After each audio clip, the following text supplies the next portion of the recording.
ସିନାପାଲିଠାରେ ଆୟୋଜିତ ଏହି ସାମ୍ବାଦିକ ସମ୍ମିଳନୀ ଏବଂ ଅଦିନିଆ ରଥଯାତ୍ରାକୁ ନେଇ ଉଠିଥିବା ବିତର୍କ ଓଡ଼ିଶାର ସାଂସ୍କୃତିକ ପ୍ରାଣକେନ୍ଦ୍ରକୁ ଆନ୍ଦୋଳିତ କରିଛି। ଆଜି ଆପଣଙ୍କ ଯେ ସାମ୍ବାଦିକ ସମ୍ମିଳନୀ ଆମେ ଡାକିଛୁ ତାର ଉପରେ ସୂଚନା ତ ଦିଆଯାଇଛି, ତଥାପି ମୁଁ କହିବି ଯେ ଆମେ ସମସ୍ତେ ହେଉଛୁ ଜଗନ୍ନାଥ ପ୍ରେମୀ, ଜଗନ୍ନାଥ ସଂସ୍କୃତି ଏବଂ ଓଡ଼ିଶାର ଆରାଧ୍ୟ ଦେବତା ହେଉଛନ୍ତି ଜଗନ୍ନାଥ ଏବଂ ଜଗନ୍ନାଥଙ୍କ ପାଇଁ ଆମେ ଆମ ପାଇଁ ଜଗନ୍ନାଥ ଏବଂ ଜଗନ୍ନାଥ ଆଜି କେବଳ ଓଡ଼ିଶାରେ ନୁହନ୍ତି, ଭାରତବର୍ଷରେ ନୁହନ୍ତି, ସାରା ବିଶ୍ୱରେ ଜଗନ୍ନାଥଙ୍କର ଲୋକପ୍ରିୟତା, ଜଗନ୍ନାଥଙ୍କର ସଂସ୍କୃତି ପରମ୍ପରାକୁ ଯେଭଳି ଲୋକେ ଗ୍ରହଣ କରୁଛନ୍ତି ତାକୁ ଈର୍ଷା କରି ଗୋଟେ ଆନ୍ତର୍ଜାତିକ ସ୍ତରରେ ଗୋଟେ ଷଡ଼ଯନ୍ତ୍ର ଚାଲିଛି ଯେ ଜଗନ୍ନାଥଙ୍କ ଯେଉଁ ମୁଖ୍ୟ କାର୍ଯ୍ୟକ୍ରମ ହେଉଛି ରଥଯାତ୍ରା, ଯେଉଁଥିରେ କି ଲକ୍ଷ ଲକ୍ଷ ଲୋକ ଜମା ହୁଅନ୍ତି ଏବଂ ସାରା ବିଶ୍ୱର ଲୋକ ବି ଆସିକରି ପୁରୀରେ ଜମା ହେଉଛନ୍ତି। ତେଣୁ ଜଗନ୍ନାଥ ସଂସ୍କୃତିକୁ ଲୋପ କରିଦେବା ପାଇଁ, ଜଗନ୍ନାଥଙ୍କର ଗୁରୁତ୍ୱକୁ ବିଶ୍ୱରେ ଲୋପ କରିଦେବା ପାଇଁ ଏକ ଷଡ଼ଯନ୍ତ୍ର କରାଯାଉଛି ଇସ୍କନ ମାଧ୍ୟମରେ ଏବଂ ରଥଯାତ୍ରାକୁ ଯେଉଁଟାକୁ ଆମେ ବର୍ଷକୁ ଥରେ ପାଳନ କରୁଛୁ ତାକୁ ଯଦି ବିଭିନ୍ନ ସମୟରେ ପାଳନ କଲେ ଜଗନ୍ନାଥଙ୍କ ଯେଉଁ ସଂସ୍କୃତି ଏବଂ ପରମ୍ପରା ଯେଉଁ ରହୁଛି ଏବଂ ଯାହା ସାର୍ କହିଲେ ଜଗନ୍ନାଥଙ୍କର ଯାହା ବି ହେଉଛି ଜଗନ୍ନାଥ ମନ୍ଦିରରେ, ଜଗନ୍ନାଥ ସଂସ୍କୃତି, ଜଗନ୍ନାଥ ପରମ୍ପରାରେ ଜଗନ୍ନାଥଙ୍କ ନିର୍ଦ୍ଦେଶ କ୍ରମେ ହେଉଛି। এটা କୌଣସି ମଠ ମହନ୍ତ କିମ୍ବା କୌଣସି ପୂଜକ କିମ୍ବା ଗଜପତି ମହାରାଜ ନିଜେ କରୁନାହାନ୍ତି। ଜଗନ୍ନାଥଙ୍କର ଯାହା ନିର୍ଦ୍ଦେଶ ରହିଛି ସେ ଯାହା କରିଛନ୍ତି, ଯେମିତିକି ତାଙ୍କର ଯେଉଁ ଆଜି ବିଗ୍ରହ ଯେଉଁ ତାଙ୍କର ପ୍ରତିଷ୍ଠା ଯେଉଁ ବିଗ୍ରହ ତାଙ୍କର ତିଆରି ହେଲା ସେ ବିଗ୍ରହରେ ସେ ନିଜେ ଚାହିଁଛନ୍ତି। କାହିଁକି ଆପଣମାନେ ସାରା ବିଶ୍ୱରେ ଦେଖିବେ ଯେତେ ବିଗ୍ରହ, ସେ ବିଗ୍ରହ ଗୋଟେ ବ୍ୟତିକ୍ରମ ଜଗନ୍ନାଥଙ୍କର ବିଗ୍ରହ, ଏ ଚତୁର୍ଦ୍ଧା ମୂର୍ତ୍ତିଙ୍କର ବିଗ୍ରହ ଏ ଗୋଟେ ବ୍ୟତିକ୍ରମ। ତ ଯାହା ଯାହା ବି ହେଇଛି ଜଗନ୍ନାଥଙ୍କର ତାଙ୍କର ଇଚ୍ଛା ଅନୁସାରେ ତାଙ୍କର ଚାହିଦା ଅନୁସାରେ ହେଉଛି।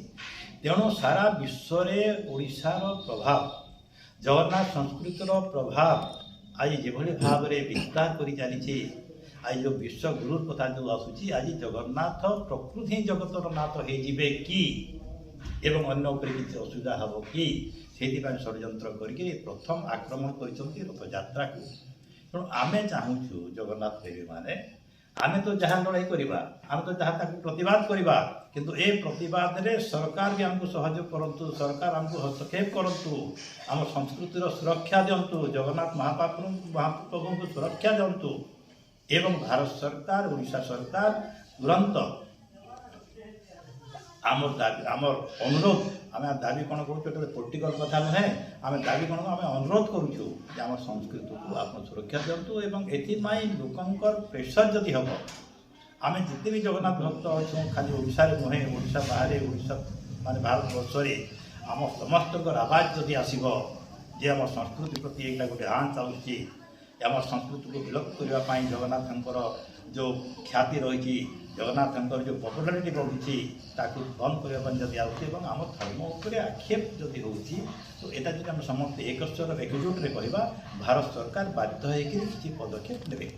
ନୂଆପଡ଼ା ଜିଲ୍ଲା ସିନାପାଲି ସ୍ଥିତ ଶ୍ରୀଜଗନ୍ନାଥ ମନ୍ଦିରଠାରେ ଜଗନ୍ନାଥ ଚେତନା ଗବେଷଣା ପ୍ରତିଷ୍ଠାନ ପୁରୀର ନୂଆପଡ଼ା ଶାଖା ପକ୍ଷରୁ ଏକ ଗୁରୁତ୍ୱପୂର୍ଣ୍ଣ ସାମ୍ବାଦିକ ସମ୍ମିଳନୀ ଅନୁଷ୍ଠିତ ହୋଇଯାଇଛି। ଏହାର ମୁଖ୍ୟ ଉଦ୍ଦେଶ୍ୟ ଥିଲା ଏସ୍କେ କନ୍ ଦ୍ୱାରା ବିଭିନ୍ନ ସମୟରେ ଆୟୋଜିତ ହେଉଥିବା ଅଦିନିଆ ରଥଯାତ୍ରା ପ୍ରତି ବିରୋଧ ପ୍ରଦର୍ଶନ ଏବଂ ମୂଳ ପରମ୍ପରାର ସୁରକ୍ଷା। ଆଲୋଚନାର ମୁଖ୍ୟବିନ୍ଦୁ ଶାସ୍ତ୍ରୀୟ ମର୍ଯ୍ୟାଦା। ବକ୍ତାମାନଙ୍କ ମତରେ ରଥଯାତ୍ରା କେବଳ ଏକ ଉତ୍ସବ ନୁହେଁ, ବରଂ ଏକ ଶାସ୍ତ୍ରୋକ୍ତ ବିଧି, ନିର୍ଦ୍ଧାରିତ ତିଥି, ଆଷାଢ଼ ଶୁକ୍ଳ ଦ୍ୱିତୀୟା, ନକ୍ଷତ୍ର ଏବଂ ରୀତିନୀତି ବର୍ଷ ବର୍ଷ ଧରି ଏହାର ପରିଚୟ ହୋଇ ରହିଛି। ଐତିହ୍ୟ ପ୍ରତି ବିପଦ। ଯଦି ରଥଯାତ୍ରାକୁ ଯେକୌଣସି ସମୟରେ ଏକ ସାଧାରଣ ଶୋଭାଯାତ୍ରା ଭାବେ ପାଳନ କରାଯାଏ, ତେବେ ଏହାର ଆଧ୍ୟାତ୍ମିକ ଗୁରୁତ୍ୱ ଓ ଶ୍ରୀମନ୍ଦିର ସହ ଜଡ଼ିତ ମୌଳିକ ପରମ୍ପରା କ୍ଷୁଣ୍ଣ ହେବାର ଆଶଙ୍କା ରହିଛି। ବିଶ୍ୱବ୍ୟାପୀ ପ୍ରସାର ବନାମ ଶୃଙ୍ଖଳା। ଭକ୍ତିର ପ୍ରସାର ଆବଶ୍ୟକ, ମାତ୍ର ତାହା ପୁରୀର ମୂଳ ସଂସ୍କୃତି ଓ ଅନୁଶାସନକୁ ଅବହେଳା କରିହେବା ଅନୁଚିତ। ସଂସ୍କୃତି କେବଳ ଅତୀତର ଅବଶେଷ ନୁହେଁ, ଏହା ଏକ ଜୀବନ୍ତ ଧାରା। ଏହାର ସୁରକ୍ଷା ପାଇଁ ବିରୋଧ ଅପେକ୍ଷା ସମନ୍ୱୟ ଓ ବୁଦ୍ଧିମତ୍ତାପୂର୍ଣ୍ଣ ବିଚାରର ଆବଶ୍ୟକତା ରହିଛି। ନିଷ୍କର୍ଷ, ସିନାପାଲିର ଏହି ସମ୍ମିଳନୀ ଏକ ବଡ଼ ପ୍ରଶ୍ନ ଛିଡ଼ା କରିଛି। ଆମେ କିପରି ଆମର ସଂସ୍କୃତିର ମୌଳିକତାକୁ ବଞ୍ଚାଇ ରଖିବା ସହ ଜଗନ୍ନାଥ ଚେତନାକୁ ବିଶ୍ୱବ୍ୟାପୀ କରିପାରିବା? ଏଥିପାଇଁ ରାଜ୍ୟସ୍ତରୀୟ ଆଲୋଚନା, ସେବାୟତ ଓ ଶାସ୍ତ୍ରଜ୍ଞମାନଙ୍କ ମଧ୍ୟରେ ସମନ୍ୱୟ ଏକାନ୍ତ ଅପରିହାର୍ଯ୍ୟ। ଜଗତର ନାଥ ଜଗନ୍ନାଥ କେଉଁ ଦିନ ତାଙ୍କର ରଥଯାତ୍ରା ବର୍ଷକୁ ଥରେ କରାହେବ, ବାହୁଡ଼ା ଯାତ୍ରା ଥରେ କରାହେବ, तार तारीख एवं तिथि तार तिथिटी से निश्चित भाव में निजे ही करमको देइछंती जो तिथि कि आम रथ यात्रा करुचे एवं बाहुड़ा यात्रा करुचे किंतु इस्कॉन एक ऑर्गेनाइजेशन अच्छी जी कि यही तिथिर बाहर निजर सुविधा मुताबक से माने भारत भितर एवं भारत बाहर अन्य देश मानक मध्य से रथ यात्रा करुचंती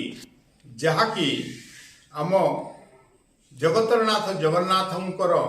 रथ यात्रार नीति नियम व्यतिरेक होउची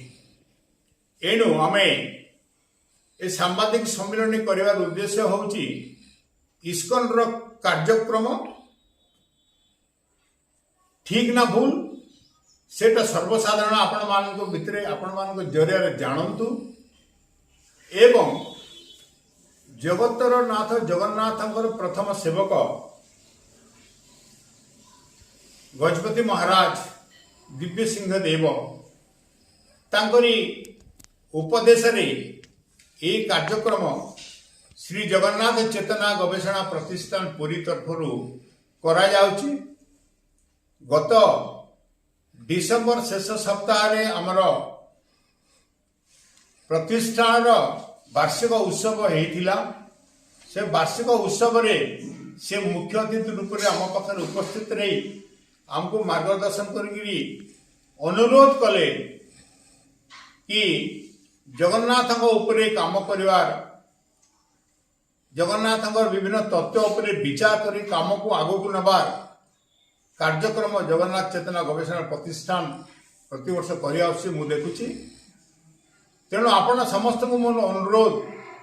कि आपण समस्ते जगन्नाथ प्रेमी ये इस्कॉन कार्यक्रम को को प्रकार भाव में बंद कर आगामी दिन में निर्दिष्ट तिथि रे ही जिन जगन्नाथ रथ यात्रा से माने करिवे तापई सर्वसाधारण स्तर टू तल स्तर टू इस्कॉन कार्यक्रम रूपरे ता उपरे से माने मतामत देई उपरिस्थ अधिकारी मानकु कार्यकर्ता मानकु से माने तांकर अंचल रो मतामत दियंतु बोलिकी गजपति आम प्रति आदेश अच्छी एवं उपदेश देइछंती तेणु यही कार्यक्रम आज कार्यक्रम उद्देश्य मूल मुख्य उद्देश्य होचे सब एडिटर ऑल ओडिशा रो जगन्नाथ सागर को रिपोर्ट ओडिशा हाइलाइट समाचार खबर दुनिया रे जोड़ी हेबा पई सब्सक्राइब करंतु ओडिशा हाइलाइट समाचार को आउ दबे दियंतु बेल आइकन को सर्वप्रथमे खबर पाइबा पई।